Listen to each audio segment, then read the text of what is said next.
How's it going? Welcome to episode 6 of the Grip It and Rip It podcast. Here with Phil Keel again. Phil, how's it going? Good, really good. How are you, Brian? Today we're talking about the death of the media buyer and the rise of the creative strategist. And I think there's lots to talk about on the subject. And obviously it's kind of comes down to how the meta platform has changed over time. So do you have any initial thoughts on that trend in general, Phil? I think the death of the media buyer has been spoken about for a few years now, and it kind of reminds me of like print is dead, which was Yeah. sort of spouted for decades. Every year, I audit ad accounts that are making media buying mistakes, and it sometimes I think I keep talking about the same stuff in all these audits. At some point, it's going to stop coming up. But that just doesn't happen. So yeah, the people are keeping us in a job, basically. So I guess the reason why people, think media buying is dead is because the things that media buyers typically control, like the audiences specifically doing like weird little bidding tricks in meta, things like that, are kind of less important than they used to be because creatives kind of become more important. But to your point, people are still making these really, I guess you could say basic mistakes, but I'm sure there's more complicated, like nuanced, things happening too that they're not doing well in. So. Is there a future, do you think, Phil, where media buying ever actually goes away completely? No, I don't think so. I don't think so because there will always be the opportunity to manage the account and the budget and the creatives incorrectly. And platforms have always made mistakes, and platforms don't always align with your objectives. Like we want to do this, okay, that works for a period of time. Now it doesn't work anymore. You have to know to turn something off, a setting, or try a different approach. And it does take a media buyer's intervention to notice those things, analyze the data, and decide to make the change. I don't think there will be. Automation is coming, consolidation. Every platform is getting more simplified. It's not just Meta; it's every platform. But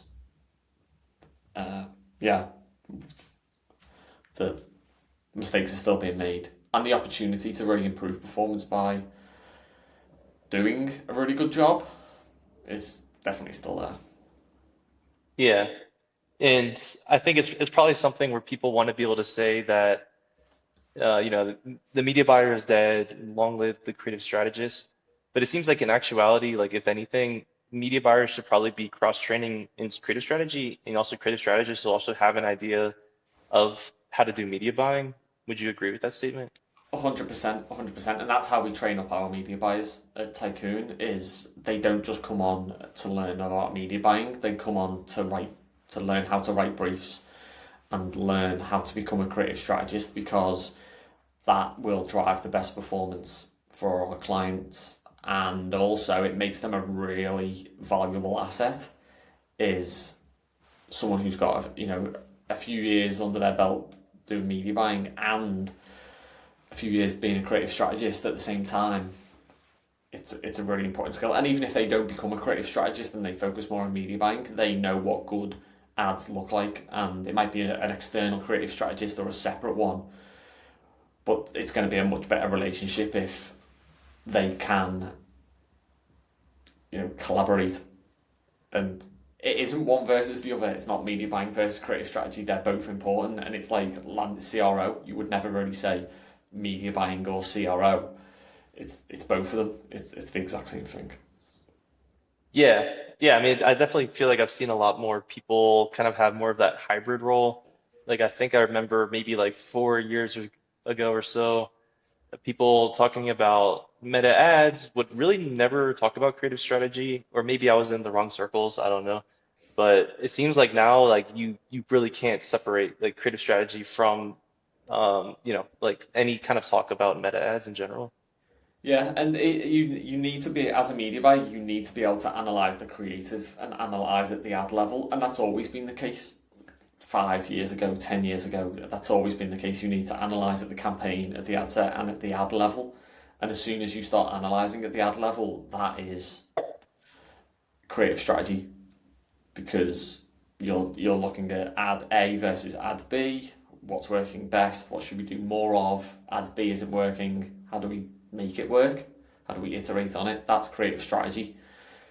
And yeah, there isn't a world where you can just be what you can just be one and just be one isolated. Yeah. Yeah, and that's probably kind of hard for brands too, because as things change, I think it's easier for agencies to adapt and to be at the forefront of how the industry is changing. And there's more expertise on the team, so people can cross-train, internally within the team. But it seems like, yeah, brands are kind of in a harder position because if you have one person running Meta who's maybe been running Meta for a long time and they're not really up to date on creative strategy, they're still kind of doing more old school style kind of media buying, they kind of have that approach. It's probably a little bit harder for them to adjust, or do you have a different take? Yeah, and that's where like these clashes could happen is because like the creative strategist is developing briefs and developing ads and giving them to the media buyer, and then the media buyer is just stonewalling them. These ads aren't working. Uh, they didn't get spent, or I spent against them and they didn't perform. That's the end of story. Whereas there needs to be a hell of a lot more collaboration, and like I'm really proud of the agency that like ego isn't really a thing here. There needs to be like you need to have confidence and be confident in your skills and and your abilities, but you can't have ego, which gets in the way of collaboration and the possibility that you need to change the approach. Yeah, because it seems like environments where people have bigger egos and they're kind of more stuck in their ways, and then they're not really open to things. It seems like those kind of environments foster less innovation and evolution in the way that people do things. Yeah, and collaboration. That's a really important thing. Whether you've got a huge team or a small team, it could be like a media buyer, a senior media buyer and a creative strategist. There still needs to be a hell of a lot of collaboration, even though there's only three people in that team. Because otherwise you're just not gonna uh, take advantage of the opportunities in 2026. I kind of had a thought earlier. So, do you think that the rise of UGC kind of mirrors the rise of people talking about creative strategists? And then my kind of theory behind that is because with more of like the old school media buying, when people would need, new graphics specifically, and I guess videos, they would just send out a request to designers who would do it. But now with UGC, it's a lot more involved in the things that you're requesting in terms of planning out like what hooks, what points should they talk about, like what's the order of the shots, like how should you put it together, and all of those things. So the question is basically like, do you think that UGC is kind of the big reason why creative strategy has been brought more to the forefront, or maybe it's the other way around, and so people are focusing more on creative strategy, and then because of that, it's easier to plan out UGC kind of assets. Yeah, totally agree. Totally agree because it is a very different skill set. Writing a script, finding a creator, writing hooks, writing a shot list. That is a very different ability and skill set than I want this product image and I want this text. A basic media buyer could come up with that idea for that brief. So yeah, I think that's a really good point and totally agree. And if you now think about it, it sort of went UGC. Okay, who does that? It's the creative strategist, and then the creative strategist now also does the static image ads, which we were just talking about, which were probably like treated a little bit basic previously. So yeah, totally agree. I think without the rise of UGC and the creator marketplace, creative strategy wouldn't really have existed. Yeah, and that's a good point. So the creative strategists are, like the ones kind of playing out the static images now also. And I think that they're taking the philosophy of creative strategy in terms of developing hypotheses, assigning different variables to different assets, and then looking for patterns in third-party tools, like Motion or other like data visualization tools. And then you can apply the same kind of principles to static ads. So I guess in a way it's kind of come full circle, and I feel like everyone's kind of leveled up, and everyone's kind of like had to have leveled up because everything's so much more competitive now. Yeah, totally agree. Totally agree. And if I just think about my personal skills, every time there has been a challenge or a change in how we operate, and a change of what's required, I've become a better media buyer. Before iOS 14 and after iOS 4, I was a better media buyer after iOS 14 because of the limitations and the huge like change to reporting, optimization, conversations with clients, all of those things really challenged me and everyone to do a better job. And I think it's the same. Creative strategy is making everyone better at their job. Yeah. Yeah, I mean that's why it's so important to keep leveling up. If all right, I've got a hypothetical for you. So if you had to pick, for building a paid media team, if you had to pick between having one person with a like traditional media buying background who knows all of the bidding, like the very technical parts of the bidding options on Facebook, the audiences, maybe they're very technical with like events firing and conversion tracking and like all of those kinds of things, but very weak on creative strategy.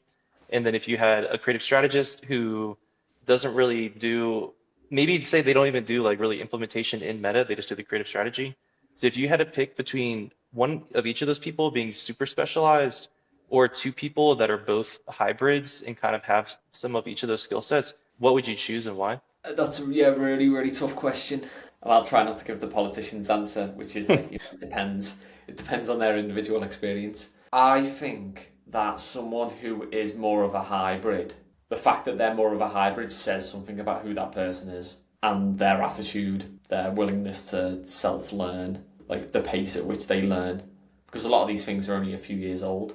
So I would usually always go with that type of person. So two of them rather than two. They're sort of specialists, and flipping it on the other head, flipping it on the side. The other side of that story is the specialists. They haven't leveled up in those supporting skills, and what does that say about that person? Because as you, are you you're gonna ask them to work together? Is that going to be a good collaboration or not? That's a good point. And I mean, I think as time goes on, and especially as things become automated with AI and marketers can kind of do more different things, it seems like it is kind of advantageous to be adaptable and to be able to jump on different things in terms of being effective. And also, yeah, I mean, like you're saying, like it's a very good signal if someone's able to be adaptive and cross-train in different disciplines. Yeah, and interested, and like I call it creative problem solving, which is how do we go about this? Okay, we could come up with these five different ideas. Okay, let's get a couple of them 80% of the way there. That's really good, rather than someone who is sort of a bit more negative, I guess, and just using the tools that they've developed for the past 8 years. They could have had a ton of experience, and that's a really interesting thing about sort of media buyers, because we're now at a point where people could have like 10 years media buying experience, 12 years media buying experience, but at a certain point, that number of years is not that relevant anymore or not that beneficial, because you have to know how to media buy or creative strategist or any skill in 2026. So what you picked up in 2010, 2012, while there's still value there, you can't just totally rely on that. And so, what advice would you give people who feel like they want to learn more about creative strategy in 2026 and they maybe feel behind and they're not sure where they should go to learn and level up? I mean, if you are working on a brand in house, or you're at an agency and you can put these things into practice, that's obviously a really good starting point. If you aren't, and you're looking for your first gig or whatnot, then consuming as much information as possible from Twitter, LinkedIn, YouTube, and being totally open to the idea that there are multiple ways to reach the same destination, and constantly challenging the advice that you're hearing and the approach that you're hearing, because that sort of attitude is what's going to really help you, in year two, in year three. So yeah, just consuming as much data as possible, and then being a consumer. So going on Instagram, going on TikTok, consuming as much as consuming as many ads as possible. And a really good tip that I've got is like screenshotting ads, because the platforms will take that as a signal, and you can train the platform to serve more ads like that. So if you're working in house at a fashion brand and your feed is full of supplement ads, as soon as you start to get some fashion ads in your feed, start screenshotting them, because then you'll get more of that content, and you'll see it. It's quite a good experience. It's okay, that's interesting. I didn't know that. And what about on the other side? So for brands that are looking to hire media buyers slash creative strategists or just pure creative strategists or are vetting agencies to do creative strategy, what would you say are some green flags and some red flags that they should be looking out for when talking to these people? What we're seeing more often is brands coming to us and asking us to really think outside the box, and that sounds like a bit of a cliche, but brands who are at a certain size and they've validated their product and their offer, they've probably got a really strong playbook, and they don't need us to come along and create more ads in that playbook, because look, they might have an internal team, they might already be working with a provider, and what's going to take them to that next level of growth, what's going to help them acquire that different customer, it's going to be something else. And we're finding quite often that we're in a position of freedom that an internal team isn't necessarily able to sort of deliver. So we try and come up with very different ideas. We try and push the boundaries on the brand style guide. We try and make ads that we're basically, if we're getting 100% approval every time, that's you're in a very safe zone there. And that's what I would be looking for, or I would be recommending brands to do, is when you are vetting agencies, is really challenge them creatively and give them a lot of freedom, because that is a hard thing to do. It's very easy to copy and paste what's already in the ad account, but that's only gonna get you so far. That's a good answer, and I imagine brands could probably see that in creative portfolios and things like that too when they're like kind of vetting agencies, right? In Yeah, terms of yeah, the and creative and frustratingly, the stuff that gets a lot of engagement on social is the playbook, because brands see it, or media buyers or whoever sees it, and it's comfortable. It's relative. You can relate to it. It looks nice, but it's very safe.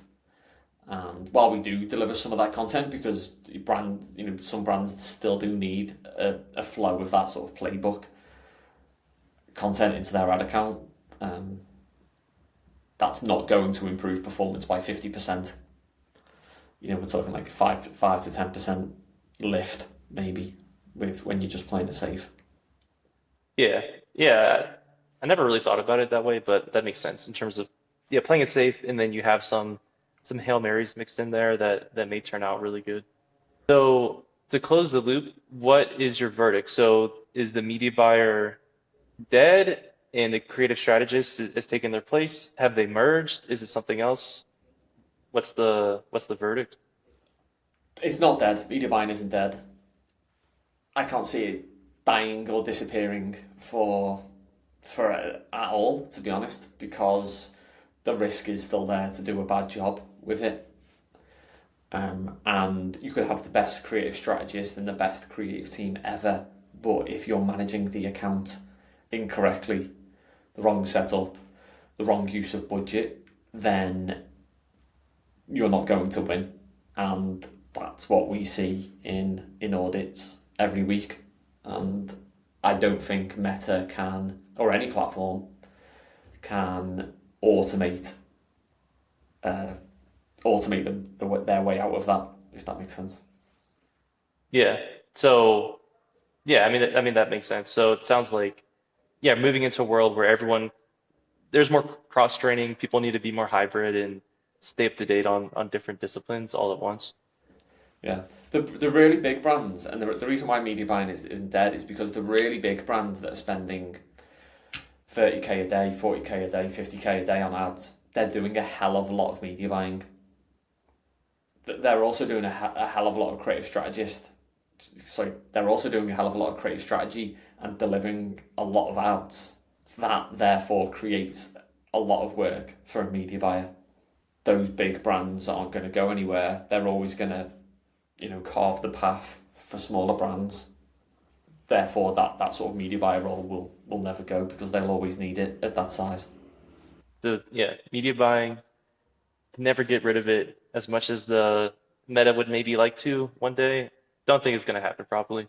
No, no, and it's quite a catchy tweet. It's quite a catchy headline, and it generates a lot of engagement. But like, what's going to go next? Creative strategy, creative strategist is dead. Like, creative strategy is dead. That's not going to happen. So You heard it here, everybody. So media buying is not dead, despite what the viral tweets may say to the contrary.